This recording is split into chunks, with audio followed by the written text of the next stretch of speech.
નમસ્કાર, હું છું ઉજ્જવલ અને આપ જોઈ રહ્યા છો નિર્ભય ન્યૂઝ.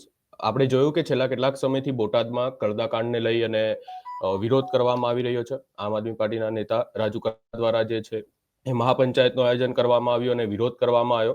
અને ત્યારબાદ આપણે જોયું કે જે સમગ્ર ઘટનાને લઈ અને મહાપંચાયત દરમિયાન હોબાળો થયો અને હાલ જે છે એ આમ આદમી પાર્ટીના નેતાઓ સામે પણ એફઆઈઆર કરવામાં આવી છે, ફરિયાદ કરવામાં આવી છે. અને આમ આદમી પાર્ટીના જ નેતા રેશમા પટેલ આ સમગ્ર ઘટનાને લઈ અને હાલ ઉપવાસ આંદોલન પર ઉતર્યા છે. સમગ્ર બાબતે એમની સાથે જ ચર્ચા કરવાની છે. રેશમાબેન, સૌપ્રથમ તો આ સમગ્ર ઘટનાને લઈ અને આપ શું કહેવા માંગશો? સમગ્ર ઘટનાને લઈને હું એવું કહેવા માંગુ છું કે કિસાનો સાથે, ખેડૂતો સાથે હંમેશા ભાજપ એના વિરોધમાં જ રહેલી છે. ભાજપ સરકાર દ્વારા એની નીતિઓ, એ લોકોના કાર્ય, એ લોકોના દરેક યોજનાઓ દરેક કિસાન વિરોધી જ રહેલી છે.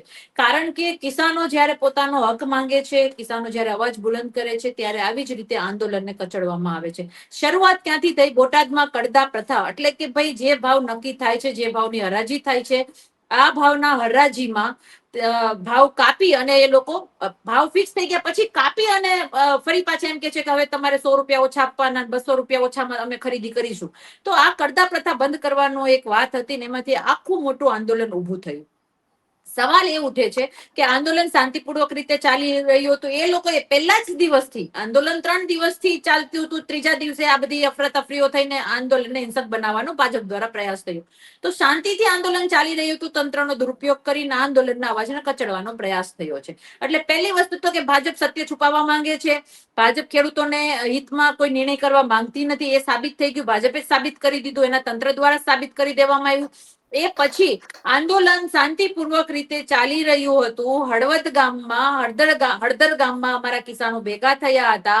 રાજુભાઈ, પ્રવીણભાઈ સહિતના બધા આમ આદમી પાર્ટીના લોકો અને ખેડૂતો બધા ત્યાં શાંતિપૂર્વક રીતે પોતાનો અવાજ, વોઇસ રેઝ કરી રહ્યા હતા, અવાજ બુલંદ કરી રહ્યા હતા અને સરકાર સુધી પહોંચાડવાનો અમારો પ્રયાસ હતો. તો આ પ્રયાસમાં એ લોકોને પેટમાં તેલ રેડવાનું વાંધો શું હોય કોઈ સમજ ના પડી. કારણ કે અમે વાત શું કરી રહ્યા હતા? એ જ ને કે કડદા પ્રથા બંધ કરો. અને આ લૂંટ ખાલી એક જ એપીએમસી ની થોડી છે. આખા ગુજરાતના જેટલા પણ એપીએમસી માર્કેટ છે, દરેક એપીએમસી માં ખેડૂતોને લૂંટવામાં આવે છે. જેટલી પણ સહકારી સંસ્થાઓ છે ખેડૂત લક્ષી, ત્યાં ખેડૂતોને લૂંટવામાં આવે છે. તો વાત સાચી હતી, ત્યારે જ આટલો ખેડૂત ભેગો થયો હશે. તો આ આંદોલનને ઉગ્ર બનાવવાનો પ્રયાસ ભાજપ દ્વારા થયો. ભાજપે એના જ ગુંડા તત્વો, એના જ આવારા તત્વોને મોકલી અને આ આંદોલન શાંતિપૂર્વક રીતે ચાલી રહ્યું હતું એને હિંસક બનાવવાનો પ્રયાસ કર્યો, હિંસક બનાવ્યું અને એ પછી દમન કર્યું. ઘરમાં ઘૂસી અને માતાઓ, બહેનો, બાળકોની ચિંતા કર્યા વગર ઘૂસી અને એ લોકોને માર્યા છે. તો આ દરેક પરિસ્થિતિની વચમાં જે વિકલ્પ અમને દેખાય છે એક જ છે કે હવે અમારે શું કરવાનું? અમારે આ ખેડૂતોને રેઢા નથી મૂકવા, સરકાર સામે બાયો ભરવી છે. એટલા માટે આજે મેં અન્નનો ત્યાગ કર્યો છે. કાલથી મેં અન્નનો એક દાણો મોઢામાં નથી નાખ્યો, ખાલી પાણી પીધું છે. મારી વેદના અને મારી લાગણી એટલી છે કે તમે હવે જપો, હવે તમે ખમૈયા કરો. હવે અમારો ખેડૂત સહન કરવાની હદ પાર કરી દીધી છે. અમે અમારા ખેડૂતોને 250 થી વધારે ખેડૂતોને તમે અંદર બંદી બનાવ્યા છે, જેલમાં પૂર્યા છે. નથી ખાવાનું આપતા, નથી પાણી પીવાનું આપતા. તો આ લોકોની પરિસ્થિતિ શું હશે? હળદર ગામના જે લોકોએ અંદર ઘૂસી નિર્દોષ લોકોને લઈ ગયા છે. કોઈ તો ભાણિયા હતા, કોઈ વેકેશન કરવા આવ્યા હતા, આવા નાના છોકરાઓ અને વિદ્યાર્થીઓને લઈ ગયા છે. એનું શું? અમારે એની પરિસ્થિતિ શું છે? તો આ ભાજપના ઈશારાઓ પર, ભાજપના આંકાઓ દ્વારા આખા આંદોલનને ખોટી દિશામાં વાળી દેવામાં આવ્યું છે. પણ અમે કહીએ છીએ કે આજ પણ અમારી માંગણી છે. અમે જે માંગણી મૂકી એમાં હું એ જ કહું છું કે ભાઈ તમે આખા ગુજરાતના એપીએમસી સહકારીમાં રાહત થાય ખેડૂતોને માટે કઈ નીતિઓ ઘડે તો તમે એક કમિશન બનાવી દો. એ અરવિંદ કેજરીવાલજી સાહેબ આવ્યા હતા ત્યારે પણ અમે કિસાન કમિશનની માંગ કરેલી છે. તો અમને કિસાન કમિશન બનાવી આપો. કડદા પ્રથાનું જે છે લેખિતમાં આપી દો. અને ખોટા કેસ કર્યા છે રાજુભાઈ ઉપર, રાજુભાઈ કરપડા ઉપર, પ્રવીણભાઈ ઉપર ને અન્ય ઈ સિવાયના કેટલાય ખેડૂતો ઉપર ખોટા કેસ કર્યા છે. આ ખોટા કેસની એફઆઈઆર રદ કરી અને પાછા ખેંચી લ્યો અને અમારી માંગણી લેખિતમાં આપી દો. આટલું માંગવા માટે અમારે આટલી હદ સુધી અમારી જાત ઉપર અમારે અત્યાચાર કરવો પડે છે. તો અમે એવું કહીએ છીએ કે હવે અમારી પાસે વિકલ્પ જ નથી. આજે હું મારા ઘરના ખૂણામાં બેઠી છું, નીચે પોલીસ વાળા બેઠા છે. બહાર જી જઈએ જી. છીએ તો આંદોલન કરવા નથી દેતા. હમણાં અમે પરમિશન લેવા જવાના છીએ, પરમિશન માંગીશું કે ભાઈ અમને ઉપવાસ આંદોલનની પરમિશન આપો. અમે ઘરમાં તો પેટ બાળીએ છીએ, બહાર જઈને બાળીએ, અમને પરમિશન આપો. પણ પરમિશન એ નથી આપતા, છતાં પણ અમે માંગીશું ને વારે વારે માંગતા રહીશું. તો આ દરેક પરિસ્થિતિ વચ્ચે એટલું જ મારે કહેવાનું છે કે અમે લોકો લડીએ છીએ, ખેડૂત માટે લડીએ છીએ, અમારા સમગ્ર ટીમ ખેડૂત માટે લડે છે, ખેડૂતો પોતાના માટે લડે છે, છતાં પણ આ ભાજપ જે ખેડૂત વિરોધી છે એને આંખો નથી ખોલતી. અને સમગ્ર પરિસ્થિતિનું જે નિર્માણ થયું છે ને એની પાછળ એટલું જ કહી શકીએ કે પોતાનું સત્ય બહાર ન આવે, એની તાનાશાહી બહાર ન આવે, એટલા માટે આ દમનકારી સરકારે આ કૃત્યો કર્યા છે. રેશમાબેન, આપણે જોયું કે આ વિરોધ દરમિયાન જે છે એ રાજુ કરપડા દ્વારા સતત નિવેદનો આપવામાં આવતા હતા, આમ આદમી પાર્ટીના નેતાઓ દ્વારા નિવેદન આપવામાં આવતા હતા. આ જે બોટાદવાળી હળદરગામવાળી ઘટના થઈ એના બાદ રાજુ કરપડા પણ નથી જોવા મળ્યા, નથી પ્રવીણ રામ જોવા મળ્યા. અને આ વાતને લઈ અને વિપક્ષ સતત સવાલ ઉઠાવી રહ્યા છે કે ભાઈ તમે આંદોલન કરવા પહોંચી ગયા, એ ગામમાં તમે આંદોલન કર્યું, પણ હવે જ્યારે ખેડૂતોને ડિટેન કરવામાં આવ્યા છે ગામના, તમારી સામે જ્યારે એફઆઈઆર થઈ છે, તો હવે એ લોકો ક્યાં છે? હું તમને સીધું સમજાવી દઉં કે અમે લોકો આજ પણ ખેડૂતની વચમાં છીએ. સમગ્ર આમ આદમી પાર્ટીની લીગલ ટીમ, સમગ્ર આમ આદમી પાર્ટીના જેટલા લીડરો બહાર છે, દરેક બોટાદમાં જાય છે, હળવદની મુલાકાતે થાય છે. અમે અમારા વિસ્તારમાં રહીને આમરણ ઉપવાસ પર બેઠા છીએ. દરેક જગ્યાએ સમગ્ર ગુજરાતમાં કાલ વિરોધ પ્રદર્શન થયું. સવાલ એ ઉઠે છે કે અમારા ભાઈઓ ઉપર ખોટી એફઆઈઆર કરી શું કામ? અમારા જે ખેડૂત ભાઈઓને જે તમે ખોટી રીતે પકડીને લઈ ગયા છો, એને તમે ક્યાં રાખ્યા છે એનો પણ પતો નથી. તો આવી રીતે કેટલા લોકોને તમે હેરાન કરશો? રાજુભાઈ અને પ્રવીણભાઈ ઉપર ખોટી એફઆઈઆર કરવામાં આવી છે, પોલીસ દ્વારા દમનો કરવામાં આવ્યા, પોલીસ દ્વારા એ લોકો ઉપર ખોટા આક્ષેપો કરવામાં આવ્યા છે. તો હવે આ મુદ્દામાં કે એ અમારી સામે નથી કે અહીંયા નથી એવો સવાલ જ ના ઉઠવો જોઈએ. જનતાની વચમાં જ રહેવા વાળા છીએ, જનતા વચ્ચે જ રહેશું. પણ પેલા તમે જે લોકોને ખોટા માણસોને અરેસ્ટ કર્યા છે, એ જે ખોટા નિર્દોષ લોકોને અરેસ્ટ કર્યા છે, એ લોકોને પેલા તમે મુક્ત કરો. એ અમારા ખેડૂતોને પેલા મુક્ત કરો, પછી અમે તમારી સામે આવીને જેલમાં પુરાવા તૈયાર છીએ. તમે લોકો પણ નિર્દોષ લોકોને ભરી જાઓ છો અને કઈ રીતે તમે વિચારો કે કઈ રીતે હળદર ગામમાં ખેડૂતોના ઘરમાં ઘૂસી અને માયરા છે, ઘરમાંથી ઘૂસી માં બેન દીકરીઓની ચિંતા કર્યા વગર, એની પરવા કર્યા વગર, નાના બાળકોની પરવા કર્યા વગર એ લોકો અંદર ઘૂસ્યા છે. તો કાયદો, નિયમ, કાનૂન, પરમિશન બધું અમારે જ લેવાનું, અમારા માટે છે, ખેડૂતો માટે જ છે. કેમ આ સત્તાધીશો પક્ષ માટે કે તંત્ર માટે નથી? પોલીસને કોઈના ઘરમાં ઘૂસવા માટે કોઈ નિયમ નથી, કોઈ કાનૂન નથી? કેમ અંદર મા બેન દીકરી હોય છે, કઈ પરિસ્થિતિમાં હોય છે એ વિચારવાનું નહીં? ઘરમાં તો કોઈ પણ પરિસ્થિતિમાં કોઈ પણ વ્યક્તિ રહી શકે, તો કેમ એ લોકો અંદર ઘૂસી ગયા? કેમ અમારી મા બેન દીકરીઓની ઇજ્જત અમને વાલી નથી? કોઈ પારકા લોકો અમારા ઘરમાં ઘૂસે છે તો અમારે એ વાત કોને કહેવા જવાની? સરકારને કહીએ છીએ, સરકાર સાંભળે છે? સરકાર દમનકારી છે. તો અમે કહીએ છીએ કે અમારી મા બેન દીકરીઓના ઘરમાં તમે ઘૂસ્યા છો, અમને લોકોને તમે ઢસડીને અમારા ખેડૂત ભાઈઓને માર્યા છે, તો અમે ચૂપ નહીં રહીએ.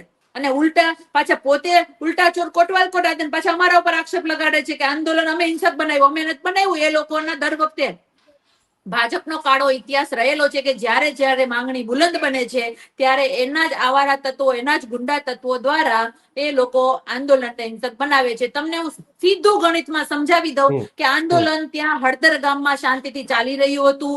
રાજુભાઈ શાંતિથી જનતાનો અવાજ મૂકી રહ્યા હતા અને સોશિયલ મીડિયાથી આ આંદોલન લોકો જોઈ રહ્યા હતા. સરકાર સુધી એની વાત પહોંચી રહી હતી. તો આને ચાલુ રાખવા દીધું હોત તો પોલીસને વાંધો શું હતો? કેમ ચાલુ ન રાખવા દીધો? અમે સવાલ પૂછીએ છીએ કે અમારા આંદોલનને તમે ચાલુ કેમ ન રાખવા દીધો? એનો સરકાર પેલા જવાબ આપે. પણ રેશમાબેન, આ સમગ્ર ઘટનાને લઈને પોલીસ દ્વારા પણ એવું કહેવામાં આવ્યું છે અને તંત્ર દ્વારા પણ એવું નિવેદન આપવામાં આવ્યું છે કે આ વાતને લઈને આ સભા જે યોજાવાની હતી એ બોટાદ માર્કેટિંગ યાર્ડમાં યોજાવાની હતી. એ બોટાદ માર્કેટિંગ યાર્ડમાં સભા ના યોજી અને બોટાદ માર્કેટિંગ યાર્ડથી 3-4 કિલોમીટર દૂર આ હળદર ગામમાં અચાનક રાજુ કરપડા અને પ્રવીણ રામ પહોંચી ગયા. ખેતરોના કોઈ રસ્તાથી લઈને છુપાઈને ત્યાં પહોંચી ગયા એવું નિવેદન આપવામાં આવ્યું છે. અને એ લોકો પહોંચી ગયા અને ત્યારબાદ શું થયું એમને જોવા માટે ગામના લોકો ભેગા થયા અને પછી જે છે આખો હોબાળો થયો. પોલીસ ત્યાં પહોંચી અને પોલીસ દ્વારા એવા આક્ષેપો કરવામાં આવી રહ્યા છે. હું નથી બોલતો કે કોઈનું નિવેદન નથી. પોલીસ દ્વારા એવું નિવેદન આપવામાં આવ્યું છે કે આ જે છે એની અંદર જેમની અટકાયત થઈ છે એ તમામ આમ આદમી પાર્ટીના કાર્યકર્તાઓ છે અને જે પણ ત્યાં લોકો હતા એ આમ આદમી પાર્ટીના જે કાર્યકર્તાઓ અને નેતાઓ દ્વારા આ હોબાળો કરવામાં આવ્યો છે. એટલા માટે એમની સામે જે છે એફઆઈઆર કરવામાં આવી છે એવું કહેવામાં આવ્યું છે. હું તમને થોડુંક ભૂતકાળમાં લઈ જાઉં. હું એમ કહું છું હમ કે એપીએમસી માં અમે પંચાયત કરવાની વાત કરી તો ત્યાં તો બેરિકેડ આખો કાફલો ખડકી દીધો, કોઈને આવવા ના દીધા, જે અંદર હતા એને તો તાળું મારીને બંધ કરી દીધા કિસાનોને. અને પોતે લોકો શરમ આવી જોઈએ સત્તાધીશોને, તંત્રને, કે તમે પરમિશન નથી આપતા, ત્યાં તમે ન આપવા દીધી. એટલે અમે હળદર ગામમાં ખેડૂતોને મળવા ગયા, ખેડૂતોમાં મહાપંચાયત થઈ. તો સામાન્ય રીતે પંચાયત ચાલુ હતી. તો એ પંચાયતમાં પોલીસે આવીને દખલ અંદાજી કરવાની જરૂર શું હતી? કોના ઈશારા પર આવ્યા? કયા ભાજપના આકાઓએ મોકલ્યા હતા? કયા ભાજપના આકાઓ એમ કીધું કે જાઓ તમે હળદર ગામમાં? હળદર ગામ નાનું એવું ગામ છે, શાંતિથી અમે લોકો ત્યાં કામ કરી રહ્યા હતા, વાત મૂકી રહ્યા હતા, સોશિયલ મીડિયાથી અમારો અવાજ લોકો સુધી પહોંચી રહ્યો હતો. તેમાં એના પેટમાં તેલ કેમ રેડાય છે? શા માટે એ લોકો પોલીસને મોકલે? એ પણ સૌથી મોટો સવાલ છે ને. પોલીસને દર વખતે, ગુજરાતનો ઇતિહાસ છે આંદોલનોનો, કે દર વખતે જ્યારે મોટો સમૂહ ભેગો થયો હોય ત્યારે આ લોકો પોલીસને મોકલે, પછી એના જ માણસો આંદોલનના ખેમામાં હોય, એ જ માણસો પથ્થરો ફેંકે અને સામે સામે આખા આંદોલનને ઘર્ષણમાં ઉતારવાનું કામ આ ભાજપના ષડયંત્રકારી નું છે, જે આકાઓનું છે, જેને ઓર્ડર આપવામાં આવે છે. એટલે સરકારમાં બેઠેલા જ આકાઓ આ બધું કરાવડાવે છે. આંદોલનને હિંસક બનાવીને કઈ રીતે આમ આદમી પાર્ટીને બદનામ કરવી, કઈ રીતે ખેડૂતોને બદનામ કરવા, એના સિવાય આ લોકોનો કોઈ મોટિવ હોતો નથી કે ગમે એમ કરીને આ લોકોને વેરવિખેર કરી દઈએ અને બદનામ કરી દઈએ. તો એના કારણે નિર્દોષ ખેડૂતોનો ભોગ લીધો છે. એટલે અમે તમને એ જ કહીએ છીએ કે અમારે સાબિત કરવાની જરૂર નથી. ગુજરાતનો ઇતિહાસ બોલે છે. હું તમને ખાલી 2015ના પાટીદાર આંદોલનની વાત કરી દઉં કે આ આંદોલનને કચડવા માટે પોલીસનો દુરુપયોગ થવામાં આવ્યો હતો, પોલીસનો હિંસક બનાવ્યું હતું અને સરવાળે બધા કેસ પાછા ખેંચ્યા અને અમુક કેસ હજી બાકી છે.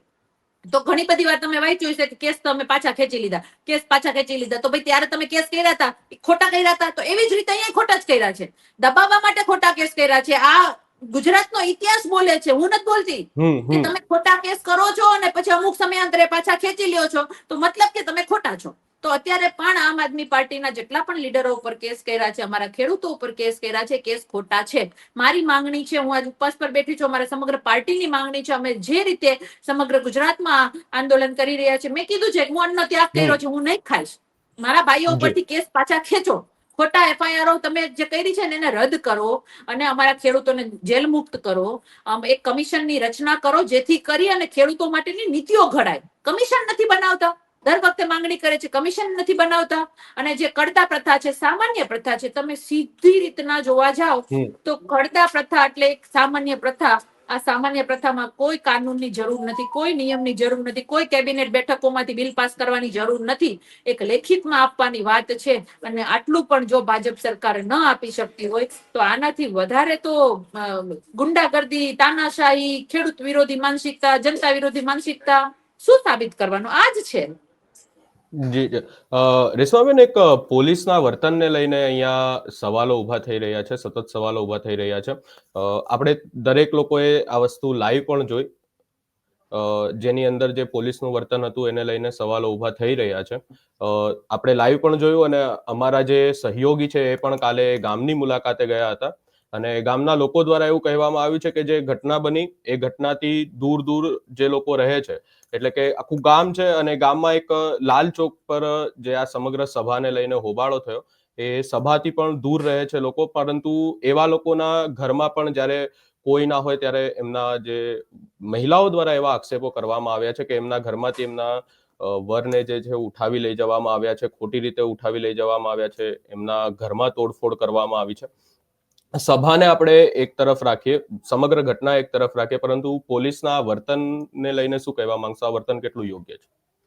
દર વખતે પોલીસના વર્તન સત્તાના ઈશારા ઉપર ચાલે છે. આપણે સૌ જાણીએ છીએ પોલીસનું કામ ગુજરાતની જનતાનું ભલું કરવાનું હોય છે. ગુંડાગર્દી, જે બધી આ ચોરીની, ચપાટીઓની, લૂંટની ઘટનાઓ રોકવાનું હોય છે. એના બદલે પોલીસ હંમેશા વિરોધ પક્ષના અવાજને કચડવા માટે પોલીસનો ઉપયોગ થાય છે અને પોલીસ એનો ભોગ બને છે. પોલીસ એક્ટ પણ કરે છે. તો અહીંયા પોલીસે પણ સમજવાની જરૂર છે કે તમને જે કાર્ય માટે આપ્યો એ કાર્ય તમારે કરવાની જરૂર છે. એના બદલે સત્તાના ઈશારા ઉપર કામ કરે છે. જે રીતે ઘરમાં ઘૂસીને ગયા છે, તમને પણ કાયદો ખબર હશે ને? તમે તો કાયદામાંથી પસાર થાવ છો, રોજે રોજ કાયદા લખો છો, રોજે રોજ કલમો બનાવો છો, તો તમને કાયદો નથી ખબર કે આવી રીતે કોઈના ઘરમાં ન ઘૂસી જવાય? શું કામ ઘૂસે અંદર? કયો ઓર્ડર હતો તમારી પાસે? તો કહેવાનો મતલબ એટલો જ છે કે પોલીસ પણ હવે માત્ર ને માત્ર આંધળી દોટ મૂકી રહી છે. અમે જ્યારે રોડ પર આંદોલન કરવા જાય છે ત્યારે અમને પકડીને બેસાડી દે છે. 5 મિનિટે વિરોધ પ્રદર્શન નથી કરવા દેતા. એનું કારણ શું? કરવા દો ને. અમે વિરોધ પ્રદર્શન, અમે 10 જણા હોય તોય પકડીને લઈ જાય છે. તો અમે વિરોધ પ્રદર્શન કરીએ છીએ, 10 જણા અમે કદાચ 2 કલાકે ઉભા રહીએ તો તમને વાંધો શું આવે છે? કેમ લઈ જાઓ છો? અત્યારે હું તમને મારી વાત કરી દઉં કે મેં આમરણ ઉપવાસનું કીધું કે ભાઈ હું મારો અન્નનો ત્યાગ કરું છું. તમે પેલા સરખું કરો બધું, કારણ કે હવે સહન નથી થતું. તો મેં એપ્લિકેશન આપી કલેક્ટરને. તો ત્યારથી અમે ત્યાં જાહેરમાં બેસવા ગયા. જાહેરમાં અમે બેઠા હતા. અમે બહુ 10 જણા માંડ હતા. અમે બેઠા હતા શાંતિથી, અમારો અવાજ અમે બેઠા લોકોને ખાલી મેસેજ આપતા હતા કે આ અત્યાચારી છે. તો અમને ત્યાંથી અમારા કરતા વધારે શક્તિબળ વાળો કાફલો આવે છે. વિડીયો બધાના બંધ કરાવે છે, લાઈવ બધાના બંધ કરાવે છે, મોબાઈલ બધાના લઈ લે છે અને અમને ડબ્બામાં પૂરીને પછી પોલીસ સ્ટેશન નથી લઈ જતા, મારા ઘરે મૂકી ગયા મને. પછી મેં ઘરેથી વિડીયો થોડોક બતાવ્યો, સત્ય તો ખબર પડે લોકોને. અમને ઘરે મૂકી જાય છે. મેં કીધું તોય મારા ઉપવાસ તો ચાલુ છે, હું નથી ખાવાની અન્નનો એક દાણો નહીં. પરમિશન લઈશ બહાર જાહેરમાં બેસવાની. હજી પોલીસ મારા ઘરે છે. કઠણાઈ તમને બીજી કહી દઉં કે પોલીસની પણ બહેનોની જે કઠણાઈ છે ને, તમને કહી દઉં. નાની એવી દીકરીને લઈને મજબૂર થઈને પોલીસ કોન્સ્ટેબલ મારા ઘરે નીચે બેઠા છે. નાની એવી દીકરી, મેં એનો વિડીયો લાઈવ મૂક્યો છે મારા ફેસબુક ઉપર. નાની એવી દીકરીને લઈને પોતે આટા મારે છે ઘરની. અત્યારે નીચે 2 કોન્સ્ટેબલ બેઠા છે અને રિપોર્ટ આપવા માટે, બેન ક્યાં જાય છે, શું જાય છે. મેં તો જાશું તો ખરા જ ને. તો કહેવાનો મતલબ કે કંઈક એ લોકો માટે પણ કંઈક દયા જેવું તો હોવું જોઈએ ને. સરકારે આ સિસ્ટમ સરકારે સુધારવાની હોય છે. બાકી હર્ષભાઈ સંઘવી માત્ર બિફોર આફ્ટર ની રીલો બનાવીને વાહવાઈ કરતા હોય ગૃહમંત્રી, તો આવી બિફોર આફ્ટર ની રીલોમાં ન જોઈ. હમણાં અમે અહીંયા બેનની વેતના મૂકી દઈશું બિફોર આફ્ટર કરીને. આ જોવા જેવું છે, કઠણાઈ છે. તો આ ગુજરાતની જનતાને બતાવવાની જરૂર છે. સરકારના કાન અને આંખ ખોલવાની જરૂર છે કે હવે અમને સાંભળો ને અમને જોવો. એટલે આવી પરિસ્થિતિ છે અને આની સામે લડવું ખૂબ અઘરું હોય છે, પણ અમે હિંમત હાર્યા વગર લડીશું. મારા ભાઈઓ ઉપર ખોટા કેસ કર્યા છે ને, તો હું નહીં જ સહન કરી શકું. એના માટે આજે હું અન્નનો ત્યાગ કરીને બેઠી છું. ભગવાન પ્રભુ જેટલી શક્તિ આપશે એટલી શક્તિથી, એટલી તાકાતથી લોકશાહી ઢબે અમે ચોક્કસ લડશું. જી રેસવાન, આપને એક છેલ્લો પ્રશ્ન પૂછવા માંગીશ કે હવે એફઆઈઆર થઈ ગઈ છે અને જો કાયદાની રીતે આપણે જોવા જઈએ તો એફઆઈઆર થયા બાદ જે આરોપી હોય એમને પોલીસ સ્ટેશનમાં હાજર થવાનું હોય છે અને સમગ્ર વાત હોય છે, તો શું હવે પ્રવીણ રામ અને રાજુ કરપડા છે એ પોલીસ સ્ટેશનમાં હાજર થશે? આગળ કઈ રીતે આપ આ સમગ્ર ઘટનાને જોઈ રહ્યા છો? હાજર થશું. અમે કોઈ દિવસ કાયદાથી ડરતા નથી. હા, કાયદાનો દુરુપયોગ થાય છે એનું દુઃખ છે. હાજર થશું. પણ અમારો સવાલ એ છે કે તમે જે નિર્દોષ લોકોને લઈ ગયા છો એને તો પહેલા છોડી દો. એને છોડી દો. તમે શું કામ એને રાખો છો? ખોટા કેસ કર્યા છે, ખોટી એફઆઈઆર રદ પણ થઈ શકે. કરી નાખો રદ. સરકાર પાસે તો કટો પાવર છે. જે નિયમ બનાવી શકે, જે કાનૂન બનાવી શકે એ રદ ન કરી શકે. અને નિયમો બધા અમારે જ લાગુ પડવાના. રેસવાન, મારી પાસે એક અપડેટ આવી રહી છે હાલ કે પ્રવીણ રામ અને રાજુ કરપડા દ્વારા હાલ એવી વાત કહેવામાં આવી છે કે 16 તારીખે પ્રવીણ રામ અને રાજુ કરપડા જે અમદાવાદમાં ઉપવાસ પર બેસવાના છે. આ વાતને લઈને આપને શું જાણ છે અને શું કહેવા માંગશો આને લઈને?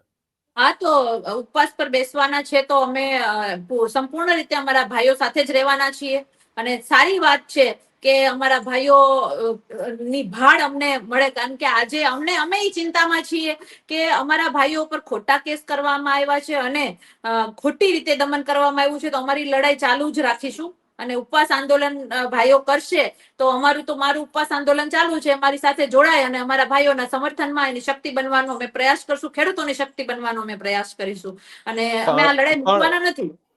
પણ એમને પોલીસ સ્ટેશનમાં એમની સામે એફઆઈઆર થઈ છે તો ત્યાં હાજર થવું જોઈએ કે પછી ઉપવાસ કરવા જોઈએ? પોલીસનું કામ છે ને. પોલીસ કાયદો સાચવે છે. પોલીસનું કામ છે. ગોતો ભાઈ, કોણ ના પાડે છે? હાજર થવું જોઈએ, વાત બરાબર છે કે હાજર થવું જોઈએ, પણ બધા નિયમો અમારે જ પાલન કરવાના. થોડાક નિયમો તો ભાજપના આકાઓ માટે રાખવા જોઈએ ને. તો અમે શું કરીએ છીએ? અમે જનતાનો અવાજ ઉઠાવીએ છીએ. ખોટા કેસ કરે છે તો અમારે અમારી રીતે લોકશાહી ઢબે આંદોલન નહીં કરવાના? તો અમારા જ ભાઈઓ ખેડૂત માટેના આંદોલનમાં ખેડૂતો ઉપર ખોટા કેસ થયા છે તો હવે અમારે જ નિયમ પાલન કરવાના, અમારે હાજર થવાનું. થઈ જશું હાજર. પોલીસમાં તાકાત હોય તો પકડે. ક્યાં ના પાડીએ છીએ? પકડી લો ભાઈ બધાને. પોલીસનું કામ કરશે, અમે અમારું કામ કરશું. અમારું લોકશાહી ઢબે આંદોલન ચાલુ રહેશે. જી. આપ સમગ્ર બાબતે અમારી સાથે જોડાયા અને વાત કરી એની માટે આપનો ખૂબ ખૂબ આભાર.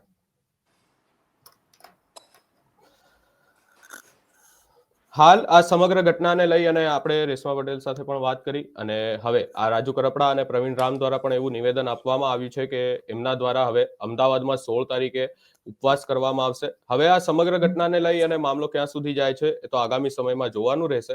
સમગ્ર બાબતે આપનો શું અભિપ્રાય છે એ અમને કમેન્ટ કરી જરૂર જણાવશો. અમારી ચેનલ નિર્ભય ન્યૂઝને લાઇક, શેર, સબસ્ક્રાઇબ કરવાનું ભૂલશો નહીં.